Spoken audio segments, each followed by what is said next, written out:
So thank you very much for the invitation. Really pleased to be here with you all, and really excited to be able to present the DIRECT trial, which, as Beverly said, is funded by the National Institute of Health Research and has been a long time in the making. And we're at a really exciting stage now where we're looking to recruit centres to participate in our study. So I hope very much that what we discussed today will pique your interest, and people will be volunteering hospitals to participate.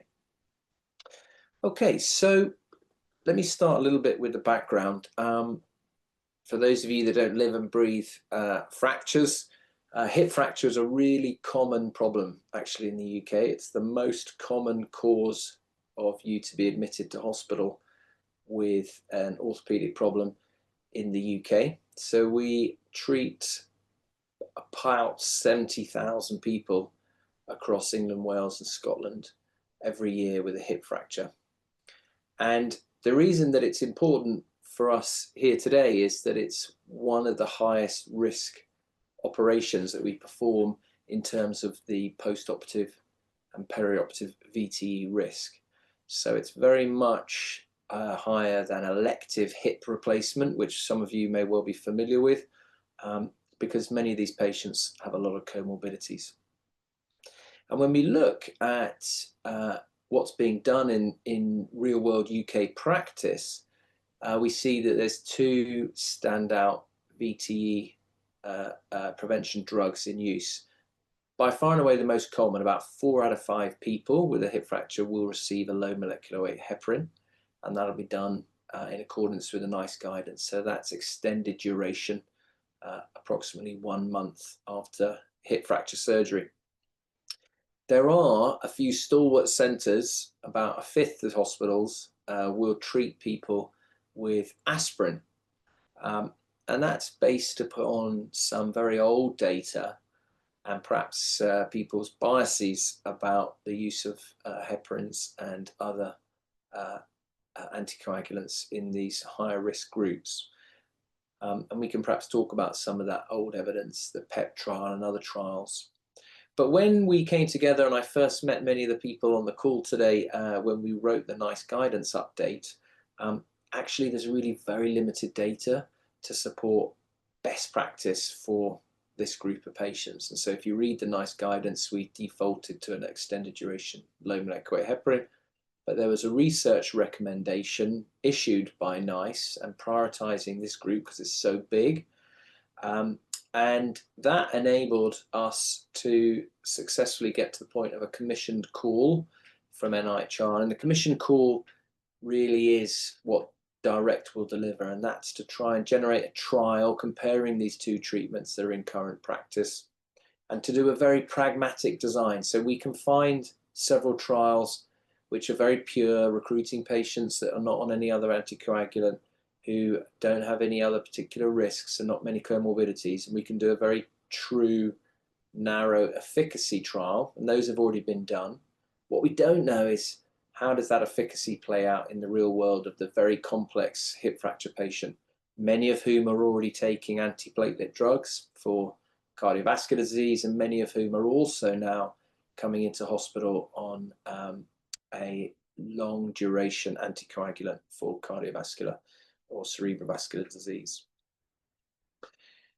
So the research question is quite straightforward. It's very typical of these sorts of trials. It's people with hip fracture. These are the older group of patients who make up 98% of all hip fractures. It's a very uncommon injury in the younger patient.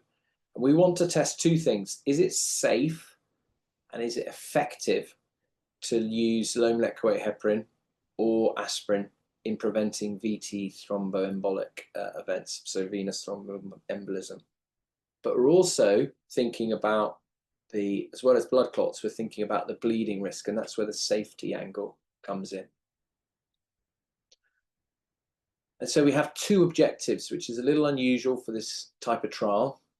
You can see that we're comparing these oral tablets with injections, and we want to test that it's not inferior to use aspirin in preventing symptomatic VTE and all-cause mortality at 90 days. 90 days, obviously, because that's what we use for our definition of a hospital-associated thrombosis. And non-inferior because our patients tell us really clearly that unless there's a really good clinical reason to use an injectable therapy, heparins, then they'd much rather take a tablet. They tell us that every time we talk to them about these sorts of trials. And so we don't need to show that aspirin is better, we just need to show it's not inferior. And then we're also going to look at major bleeding, cause-specific mortality, and those are the really key other components of our outcomes, because surgeons tell us that they want to know that it's effective at reducing VTE, but they also want to know that it's safe in terms of other causes of bleeding, surgical site being one of them. We're going to use quite a elegant routine data structure to do this trial, and I'll talk about that in a second. But that means that we are going to have to use the group of patients that are entered into our national hip fracture database, which is a fantastic register of everyone in the UK who sustains a hip fracture, aged only 60 years and above. So we are constrained by the definitions of a fragility hip fracture as per the UK registers. So it's 60 and above, that does take the great bulk of patients into it. And we're going to use the same eligibility criteria in terms of who goes into and who doesn't go into those registered. And we have to exclude people that have used a registered national opt-out, which is about 1.5% of the population at the moment, because we're going to use routine data sources to collect their outcomes. This is quite a busy slide, but it's actually quite a simple idea at core. So we need 96 hospitals, you can see at the centre. That's a lot of hospitals. If you count up all the hospitals in the UK who treat people with hip fracture, we've got about 175 possible hospitals. So we need more than half of all the hospitals in the UK to be able to deliver this trial. And why do we need so many hospitals? Well, it's because we're not doing an individual participant randomized trial. We're doing a cluster randomized trial. And that's important because we believe that thrombosis policy is really made at the level of the hospital. It's enacted by doctors at the individual level, but actually the policies that they're following are made, and that decision is made at the hospital level. So we're testing a policy, and so it makes sense to randomize hospitals, and that means you need a lot of hospitals to make the numbers work. And we will randomize everyone at the beginning of the recruitment period, and the recruitment period is 5 months, and your hospital will be randomized to treat everyone with a hip fracture with aspirin as part of the policy for how you manage VTE prophylaxis, or low molecular weight heparin as part of the same policy. And we have a policy which is very similar to the ones you'll be used to, with weight adjustment, renal failure considerations, what to do if you're bridging, what to do if you're coming in on an antiplatelet already. So it looks very much like normal clinical practice. And then after 5 months, we will cross over. So if you started on aspirin randomly, then you will cross over to heparin and vice versa. So every hospital will administer both drugs during the course of the trial. 5 months at the beginning, they'll do one drug, then there'll be a period of crossing over where we don't collect data on the patients, and then you'll be running and up and going on the next drug for another 5 months. And we know who's been exposed to the treatment because we know from the National Hip Fracture Database and the Scottish Hip Fracture Audit who has been exposed in that hospital to the treatment, because we register every single patient that comes through the door with a hip fracture into those registries. And how are we going to make sure that we give the right drug to the right people? Well, we're going to spend quite a bit of time with your hospital in preparation before the day of randomization, working out how to embed into your electronic health record, if you have it, or into your policies through the thrombosis committees, a robust way to make sure that the hospital's normal practice becomes an aspirin-based policy or a low molecular weight heparin-based policy. And then we have a period of 4 weeks or so to change that round in the middle of the trial, and we will change the recommendation that comes out of your risk assessment tools for people with hip fracture. Now, I said this is a really big trial. We need many thousands of patients, and we need 96 hospitals over that year. So how do we actually get that done? Well, we do it by collecting the outcomes that we know are already being collected and are validated in the central systems in the UK. So we find all our patients using the National Hip Fracture Database at the top there, and we pull out identifiable information about those patients, and we send it off to NHS England or the equivalents in Scotland and Wales, and they pull down what's known as the Hospital Episode Statistics or the Patient Episode Database for Wales, or SMR in Scotland. So these are the central registers of treatments and complications and comorbidities that are collected centrally in all of these locations. And that matches up the patients with their health record, and then the health record is anonymized and given a patient pseudonymous ID and sent to us at the university, where we can run the numbers for those outcomes. So unusually, we're not actually going to talk to the patients at all. We're not going to collect any information using clinical or case reporting forms. And so it's going to be super light touch for you in your hospital. You won't have to follow the patients up. Our trial team won't follow the patients up. We're just going to look at what's routinely collected about them. And that means we can do really massive trials in the tens of thousands of patients and still be doing it in a cost-effective way. We're going to use an intention to treat principle, and really importantly, it's the policy that we're testing. So some people will come in already on low molecular heparin, and they'll be randomized to low molecular heparin, so they won't get any additional heparins. Some people will come in on aspirin, and they might be in the aspirin arm, and they won't get any additional aspirin. But this is about testing what happens in the real world if you have a policy issued by NICE, rather than a really tight efficacy difference between aspirin and low molecular heparin. We're looking for quite small differences, so a 30% relative risk. And when you look at the risk of these events happening, those are quite small differences. So we're down to single figure percent changes in events for the patients. And the patients tell us that saving one VTE or saving one major bleeding complication is really important to them. So we've got a really big trial that can find small differences.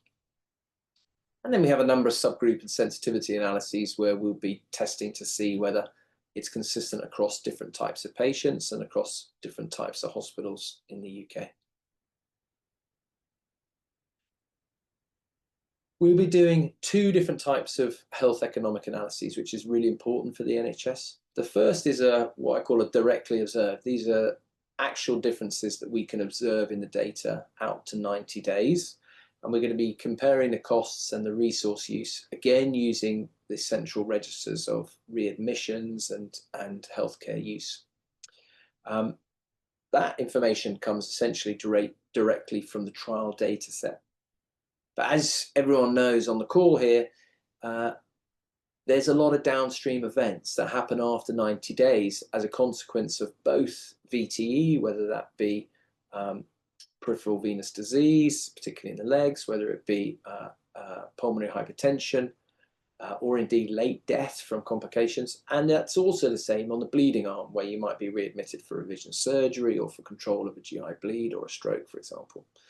And so rather than wait for many, many years to get the answer, we're going to use much of the modeling work that's already been done by many of the people on the webinar here in the panel. And we're going to reapply that model that already exists and update it with information from the trial. And we're going to be able to model out what the health economic analysis looks like over many years, but do that straight away at the end of our trial. So within the 18 months of beginning, we should have our long-term modeled outcome, which really enables us to turn around a much faster result for the community. So where are we at the moment? Well, we're burning our way through time, heading towards the end of what's called the internal pilot. Of course, it's not really a pilot because we're not recruiting patients yet. But what we're doing is we're building the structures for the trial to work. And there's some boring stuff about governance and getting all the paperwork, which is critical. And that's happening in the background. But what we really turned our minds to in the next 8 to 10 months in preparation for a summer or early autumn start is recruiting the 96 hospitals. And we we're held to account by our funder, and we want to be in the green column there. And you can see we need 96 sites. And that means if the sites are recruiting at the rate that we expect from the National Hip Fracture Database, then they would have recruited something in the order of 22,000 people if we'd been open in the preceding 12 months. And our average recruitment then, when you work through those numbers, looks at about 268 people per month per centre. And that's all come from really solid data in the National Hip Fracture Database. So I think the key for us is to get the 96 sites lined up. And if we do that, then I think everything else will flow. Where are we up to at the moment? Well, we've got Research Ethics Committee approval. That's been done. We've got approval that we need from the HRA and the confidentiality advisory group. So what that means is the governance is all in place. We can do this study in the UK. And we're now a really long way advanced in terms of getting access to the data. And those of you who have asked for data from big bodies before and data controllers, it's a lengthy process. So we started this right at the beginning in August this year, and it will take us probably the full year to get to the point where that's approved. But I'm absolutely confident that we're making great progress and that we're going to get over the line. So I think in terms of governance and ethics, we're in a really strong position. And this is the bit where I'm sort of call to action for you. You can see there's a QR code there. If you hit that QR code, I'm going to leave the slide up for a little bit longer than the others, so you get a chance. If you hit that QR code, that takes you to a web form where you can express an interest in participating in the study. We're making good progress. We've got 50 sites who've already said that they want to be involved. And we're actively talking to R&D departments at the moment in a little over 20 of those. And we've got the local information packs, and they're going through normal site setup. But you can see that doesn't add up to 96. And I would really encourage everyone who doesn't definitely know, and even if you do definitely know, it's good to have more contacts in the hospital across the totality of people caring for this type of problem, whether they be orthopedic surgeons or haematologists. So if you scan that, failing that, you can email the direct team, or you can just drop me a message, and you can just Google me. There's not many people called Xavier based in London, so you should be able to find me, and I would be delighted to set your site up and get you sent in the right direction. As I say, we've got to have 96 sites. That's the critical thing. If we get the sites open, then the patients will flow, because we have really good historical data to show us that that will be the case. Critical thing here is opening enough hospitals. Thank you very much. So maybe I'll stop sharing, Beverly. Okay, thank you very much, Xavier. You have attracted a lot of questions. Have I? Oh, yes. Oh dear. No, no difficult questions about thrombosis, okay? Well, so the first two are saying, why did you pick aspirin and why didn't you pick a DOAC, which obviously is not also non-injectable? Yes, that's a really great question. So, so I think there's sort of two levels to that answer. One is a little bit of a narrow answer, which is that the NHS and NIHR commissioned this call. So they said, we want to see a trial of aspirin versus low molecular weight heparin. So we don't get to choose when we're writing the grant application. But that's that's a pragmatic answer, but it's not a very scientific and robust answer. So I think the reason for that is when we wrote the NICE guidance, and you'll remember this, Beverly, we had a very long conversation with a lot of orthopedic surgeons who cited the PET trial that was done in Oxford many, many years ago. I think it's about 25 to 30 years ago. And it did have people receiving low molecular weight heparin and aspirin who had a hip fracture. But it's really important to realize that the trial was not set up like DIRECT. It was set up to answer a completely different question, which they didn't answer. And it was back in the day, so they got away with putting a really loose report together. And it was published. And that became a sort of beacon for people who wanted to use aspirin. And I think NICE made the right decision, which was that that's just not good enough evidence. It's not a good enough trial. But because it was out there, and to answer the community's perceived view that we should test it properly, they put this out. Is there a space to do the next trial, direct 2, using DOAC? I think 100%. So we'll do direct, knock that out of the park, and then we'll just roll straight into direct 2. Excellent, excellent answer. And then we've got another anonymous question. Don't you run the risk by randomizing hospitals having uptake issues like we have just heard with the stocking trials? So by uptake issues, I think you mean whether the hospitals really take up the intervention. And that is for a cluster trial, that is one of the killer problems. So 100% correct. So what we're going to do is we're going to do a period of fidelity checking. So this is all in the protocol. And so for every site, we will sample the patients and we'll have to go into the record because it's complicated. It's a policy. So some people may receive a drug which is not aspirin or low molecular heparin for very good clinical reasons, which are laid out in the policy. For example, we're bridging them or something like that. So it's not as straightforward as saying, did they receive aspirin? Did they receive low molecular heparin? We'll have to look in and say, did the policy get properly followed? And we're going to do that randomly across the duration of the trial to assess the fidelity and uptake.